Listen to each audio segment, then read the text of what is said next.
Friends, இன்றைக்கி நம்ம பார்க்க போகிறது கோத்ரீஜோட 1 டன் மாடல் ஏசி. இது ஏன் நான் 1 டன் வாங்கினேன் அப்படின்னு பார்த்தீங்கன்னா 1.5 டன்னை விட ப்ரைஸ் கம்மியாக இருக்குன்ற ஒரு ரீசனுக்காக நான் தெரியாமல் வாங்கிட்டேன். பட் லேட்டர் 1 இயருக்கு அப்புறமா தான் தெரிஞ்சிச்சு இதோட கூலிங் வந்து கொஞ்சம் கம்மியாக ஆரம்பிச்சிச்சு. அப்போ சர்வீஸ் டெக்னிக்கல் பர்சன் தான் வந்து சொன்னார், 1.5 டன் தான் வந்து உங்களோட ரூமுக்கு வந்து கரெக்டாக இருக்கும், மற்றபடி ஏசியில் எதுவும் பிரச்சனை இல்லை அப்படின்ற மாதிரி வந்து சொன்னார். அது போக புதுசாக வாங்கும்போது கொஞ்சம் பர்ஃபார்மன்ஸ் அதிகமாக இருக்குன்றதுனால உங்களுக்கு வந்து அந்த கூலிங் நல்லா இருந்திருக்கும், பட் இப்போ வந்து கம்மியாக இருந்திருக்குன்ற மாதிரி அவர் வந்து சொன்னார். இதுதான் அதோட அந்த ஏசியோட வந்து ரிமோட்டு. இதில் ஆக்சுவலி வந்து பார்த்திங்கன்னா ஒரு ஸ்பெஷல் என்ன அப்படின்னு பார்க்கும்போது இதோட பேக் லைட்டு தான். நைட் டைம்லலாம் வந்து பார்த்திங்கன்னா உங்களுக்கு வந்து அந்த ஸ்க்ரீனோட லைட் இருக்கும். ஸோ அது ஒரு பெஸ்ட்டு. ஏன்னா மேக்ஸிமம் ஏசிஸில் வந்து இது கொடுக்கறது இல்லை, பட் இந்த கோத்ரீஜில் வந்து கொடுத்துருக்காங்க. ஸோ இதுவே ஒரு பெஸ்ட்டு திங் தான். இது வந்து அப் அண்ட் டவுன் பண்ணிக்க முடியும் டெம்பரேச்சரை. அண்ட் தென் இது வந்து கிளைமேட்டுக்கு ஏற்ற மாதிரி நம்மளால் வந்து மோடு சூஸ் பண்ணிக்க முடியும். தென் இது ஃபேனோட ஸ்பீடு 1 2 3 அந்த மாதிரி கண்ட்ரோல் பண்ணிக்கலாம். நான் ஆட்டோவில் தான் மோஸ்ட்லி வந்து வச்சு யூஸ் பண்ணுவேன், அப்போ தான் வந்து எனர்ஜி சேவிங்காக இருக்கும். இது C5 அப்படின்னு பார்த்தீங்கன்னா இது ஒரு கன்வெர்ட்டர் மோடு. ஒரு 5 பேர் இருக்கிற ரூமில் வந்து எவ்வளோ டக்குன்னு கூலிங் ஆகணும் அப்படின்னா அந்த மாதிரி வந்து நம்மளால் கூல் பண்ணிக்க முடியும். ஸோ அதேமாதிரி C1 2 அந்த மாதிரி குறைஞ்சிட்டே இருக்கும். இதை வந்து நீங்கள் கன்வெர்ட் பண்ணிக்கிற மாதிரி தான் வந்து இந்த மாடல் வந்து ரெடி பண்ணியிருக்காங்க. அண்ட் ஆல்சோ இது வந்து ஐசென்ஸ்னு ஒரு பட்டன் இருக்குது. இந்த ஐசென்ஸ் பட்டனை நீங்கள் எனபிள் பண்ணிட்டீங்க அப்படின்னா இந்த ரிமோட்டில் ஒரு சென்சார் இருக்கும். அது உங்கள் ரூமோட கூலிங் எவ்வளோ இருக்குது அந்த மாதிரி அதை டெம்பரேச்சரை அதை பேஸ் பண்ணி ஏசியை வந்து ரன் பண்ணும். டெம்பரேச்சர் ஒரு வேளை அதிகமாக இருக்குது அப்படின்னா டக்குன்னு கூல் பண்ண ஹெல்ப் பண்ணும். அந்த நீங்கள் டெம்பரேச்சரை கூலிங் ஆகிடுச்சு அப்படின்னா அது வந்து ஃபேன் ஸ்பீடை வந்து கம்மி பண்ணி விட்டுடும். அந்த நெக்ஸ்ட் பட்டன் வந்து பார்த்திங்கன்னா உங்களுக்கு ஸ்லீப்னு ஒரு பட்டன் இருக்கும். இது வந்து இந்த ஏசியில் வந்து அது அவைலபிள் இல்லை, பட் எனக்கு தெரிஞ்ச அனதர் மாடலில் வந்து அது ஒர்க் ஆகும். தென் நெக்ஸ்ட் ஒன் அப்படின்னு வந்து பார்க்கும்போது இதோட லாக் ஆப்ஷன் வந்து இருக்கும். அண்ட் தென் வி ஸ்விங் இது எல்லாமே வந்து உங்களுக்கு வந்து அவைலபிளாக இருக்கும். இந்த வி ஸ்விங்ன்றது வெர்டிகல் ஸ்விங். மோஸ்ட்லி கொஞ்சம் ஹை பட்ஜெட் ஏசி போனீங்கன்னா உங்களுக்கு ஹரிசாண்டல் ஸ்விங்கே வந்து அவைலபிளாக இருக்கும். இதில் லாக் பட்டன் கொடுத்துருக்காங்க. ஸோ இதை நீங்கள் கொடுத்துருக்கீங்க அப்படின்னா இன்கேஸ் உங்களுக்கு தெரியாமல் கை ஏதாவது பட்டுச்சுன்னா கூட அது வந்து ரிமோட் ஆன் ஆகாமல் இல்லாட்டி சம்திங் அன்வான்டடாக பட்டன் கிளிக் வந்து அவாய்ட் பண்ண முடியும். அண்ட் தென் இதில் வந்து அனதர் ஒன் விஷயம் வந்து பார்த்திங்கன்னா டர்போ ஆப்ஷன் இருக்குது. இந்த டர்போ கொடுத்தீங்கன்னா அந்த கன்வெர்ட்டபிள் மோடில் என்ன மாதிரி உங்களுக்கு ஆக்ட் ஆச்சோ அதே மாதிரி இதுவுமே வந்து ஸ்பீடை கூல் பண்ண உங்களுக்கு ஹெல்ப் பண்ணும். இதுதான் வந்து பார்த்திங்கன்னா அந்த ஐசென்ஸோட சென்சார் இங்கே பேக்கில் தான் வந்து உங்களுக்கு வந்து இருக்கும். நீங்கள் உங்களோட ரிமோட் வந்து அதை எந்த அளவுக்கு சென்ஸ் பண்ணுறதுன்றதை பொறுத்து உங்களோட டெம்பரேச்சர் வந்து மாறிக்கிட்டே இருக்கும். தென் இதில் ஆல்மோஸ்ட் வந்து மற்ற ஏஜில் இருக்கிற மாதிரி தான் normal timer on timer off இதெல்லாம் வந்து உங்களுக்கு வந்து காமனாக இருக்கும். இதில் ஹைஜீன் மோடுன்னு ஒரு மோடு இருக்குது. இப்போ காமிச்சா பார்த்தீங்கன்னா அந்த ஹைஜீன் மோடு மட்டும் நீங்கள் கிளிக் பண்ணிட்டீங்கன்னா இப்போ ஏசி ஆஃப் பண்ணிட்டேன். ஆஃப் பண்ணதுக்கப்புறம் ஒரு 5 நிமிஷம் ஃபேன் வந்து ஃபுல்லாக ரன் ஆகும். அது உள்ளே வந்து ஐஸ் ஃபார்ம் ஆகிட்டு அந்த உள்ளே இருக்க டஸ்ட்டெல்லாம் வந்து பார்த்திங்கன்னா அந்த ஐஸை வந்து மறுபடியும் லிக்விடாக மாற்றுறதுனால அந்த தண்ணியில் வந்து போயிடும். அது போகவே இதில் வந்து பார்த்திங்கன்னா இது ப்ளூ ஃபின் கோட்டிங் வந்து கொடுத்துருக்காங்க. லோ பட்ஜெட் ஏசிலேயே வந்து பார்த்திங்கன்னா ஒரு ப்ளூ ஃபின் கோட்டிங் கொடுக்குறது ஒரு சில ஏசி தான் பண்ணுறாங்க. அதில் இந்த கோத்ரீஜும் வந்து ஒரு நல்ல விஷயமாக இதை வந்து பண்ணிருக்காங்க. இதை நான் ஆக்சுவலி வாங்கி 3 வருஷம் ஆகுது. 3 வருஷத்தில் கிட்டத்தட்ட இதுக்கு நான் ஒரு வருஷம் வந்து ரெகுலராக 3 மந்த்ஸ் ஒன்ஸ் இல்லை 6 மந்த்ஸ் ஒன்ஸ் வந்து நான் வந்து சர்வீஸ் பண்ணிகிட்டு இருந்தேன்.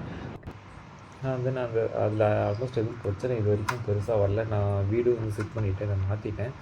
இதில் வந்து பார்த்திங்கன்னா இந்த மாதிரி ஹரிசாண்டல் ஸ்க்ரோல் இருக்குது. இதை வந்து ரிமோட்டில் கண்ட்ரோல் பண்ண முடியாது. நீங்கள் ஹேண்ட் வச்சு உங்களுக்கு எந்த டைரெக்ஷன் ஏர் ஃப்ளோ வேணும், இப்போ பெட்டு வந்து உங்களுக்கு ஒரு டைரெக்ஷன் நீங்கள் ஒரு ஓரமாக போட்டிருக்கீங்கன்னா இதை அந்த டைரெக்ஷனை மாற்றும்போது ஏசியில் வந்து உங்களுக்கு ஃப்ளோ வந்து கொஞ்சம் நல்லாயிருக்கும். மற்றபடி இது வந்து இன்னுமே எனக்கு அந்த வெர்டிகல் ஸ்விங் வந்து இன்னுமே வந்து பார்த்திங்கன்னா அந்த வெர்டிகல் ஸ்விங் வந்து கீழே வந்திருந்தால் நல்லா இருந்திருக்கும். ஏன்னா அதோட ஃப்ளோ வந்து கொஞ்சம் செவுத்து கடிக்கிற மாதிரி இருக்கும். இல்லாட்டி நீங்கள் வந்து ஏசி உங்களோட பெட்டுக்கு ஏற்ற மாதிரி அந்த டைரெக்ஷனில் நீங்கள் வந்து ப்ராப்பராக வந்து ஃபிக்ஸ் பண்ணிக்கோங்க. இதில் நான் டிசப்பாயின்மெண்ட் ஆனது என்னென்னு பார்த்தீங்கன்னா ஃபஸ்ட் ஆஃப் ஆல் வசந்த் & கோ தான்.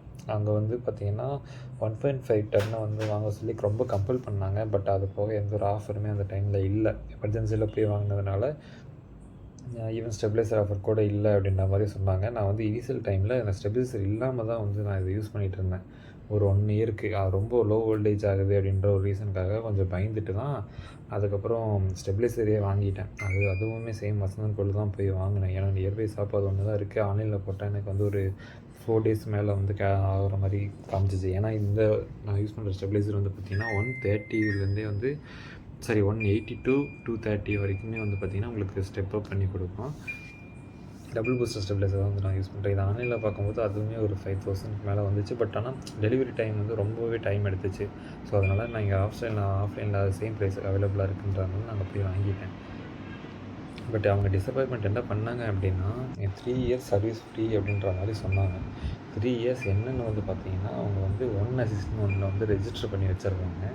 அதில் தான் வந்து பார்த்திங்கன்னா ஃபஸ்ட்டு 1 இயர் ஓரளவுக்கு ஃபுல் வாரண்ட்டி வந்து கிளைம் ஆகுது. செகண்ட் வந்துட்டு இந்த க்ளீன் இதெல்லாம் வந்துட்டு கவர் ஆகாதுன்ற மாதிரி சொல்ல ஆரம்பிச்சிடுறாங்க. தென் இதுவுமே நம்மளோட காசு தான். உங்களுக்கு அந்த எக்ஸ்ட்ரா 3000 கட்டினீங்கன்னா அந்த 3 இயர்ஸ் வந்து எக்ஸ்டெண்ட் பண்ணுறாங்க.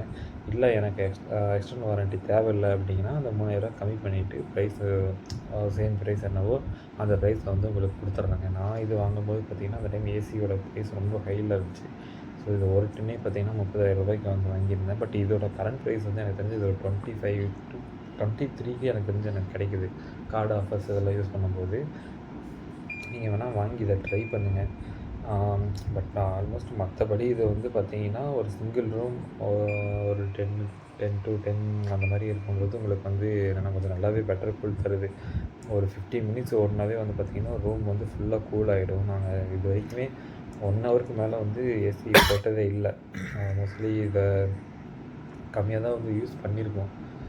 தென் அவுட்டர் யூனிட்டுமே வந்து பார்த்திங்கன்னா ஓரளவுக்கு எந்த ஒரு ரஸ்னஸ் அந்த மாதிரி எதுவுமே பிடிக்காமல் ஓரளவுக்கு பெட்டராகவே தான் பர்ஃபார்ம் பண்ணுது. நான் வீடும் ஷிஃப்ட் பண்ணி பார்த்துட்டோம். ஸோ அதுலேயும் எந்த ஒரு இதுவும் இல்லை. தென் இதோட பிரச்சனை என்ன பார்க்கும்போது பார்த்திங்கன்னா காஸ்ட்டு கொஞ்சம் அதிகமாக இருக்குது. இந்த ரிமோட்லாம் கீழே விழுந்து போயிடுச்சுன்னா உங்களுக்கு வந்து 700 to 900 வரைக்கும் வந்து வருது. ஸோ இதெல்லாம் வந்து நீங்கள் வந்து பத்திரமா வச்சுக்கோங்க.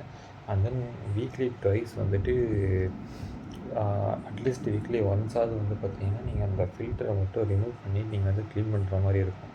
அதர்வைஸ் அது ரொம்ப டஸ்ட்டு சேர்ந்துருச்சு அப்படின்னா நீங்கள் வந்து சர்வீஸ் பர்சன் தான் கொடுக்குற மாதிரி இருக்கும். அண்ட் தென் நீங்கள் அந்த ஹைஜீன் மோடை வந்து எனபிள் பண்ணிங்கனாலும் நீங்கள் வந்து அதை ரெகுலராக அதை ஆஃபே பண்ணக்கூடாது. ஹைஜீன் மோடு வந்துட்டு எவ்ரி டைம் யூஸ்க்கும் வந்து அது வந்து ஒர்க் ஆகணும்.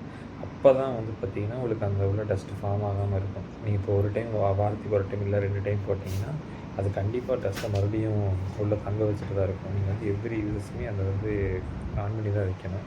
அதனால் கொஞ்சம் கரண்ட் பில் எக்ஸ்ட்ரா ஆகும். பட் ஆனால் உங்களுக்கு வந்து அது சர்வீஸ் காஸ்ட் வந்து மிச்சப்படுத்தி கொடுக்கும். நீங்கள் அந்த ஃபில்டர் க்ளீன் பண்ணும்போது உள்ளே ஓப்பன் பண்ணாவே உங்களுக்கு அந்த டிஃப்ரென்ஸ் தெரியும். அந்த ப்ளூ ஃபின் வந்து நமக்கு நல்லாவே தெரியும். அந்த ப்ளூ ஃபின் வந்து கொஞ்சம் டல்லானா தான் மேலே டஸ்ட் இருக்குன்னு இருக்கும். அப்போ தான் வந்து நீங்கள் க்ளீன் பண்ணுறதுக்கு அதுக்கெல்லாம் வந்து கூப்பிடணும். இன்கேஸ் உங்களுக்கு கூலிங் கம்மியாக இருக்கனால நீங்கள் வந்து சர்வீஸ் புக் பண்ணிக்கோங்க. மோஸ்ட்லி வந்து பார்த்திங்கன்னா நீங்கள் சர்வீஸ் பேரம் பேசுகிற மாதிரி தான் இருக்கும். ஒரு 2 பேர்த்துக்கு கூப்பிட்டு இவங்க அவ்வளோ கேட்குறாங்க, அவங்க இவ்வளோ தான் கேட்குறாங்க அப்படின்ற மாதிரி நீங்கள் சொன்னீங்கன்னா ப்ரைஸை கம்மி பண்ணியுமே ஒரு சில பேர் வந்து சர்வீஸ் பண்ணி தருவாங்க. மற்றபடி இதை இன்ஸ்டாலேஷன் அண்ட் தென் இதை ரிமூவ் பண்ணுறது கொஞ்சம் காஸ்ட் அதிகமாக. Okay, thank you friends. இந்த வீடியோ உங்களுக்கு பிடிச்சிச்சுன்னா like, share, comment and then subscribe பண்ணிக்கோங்க.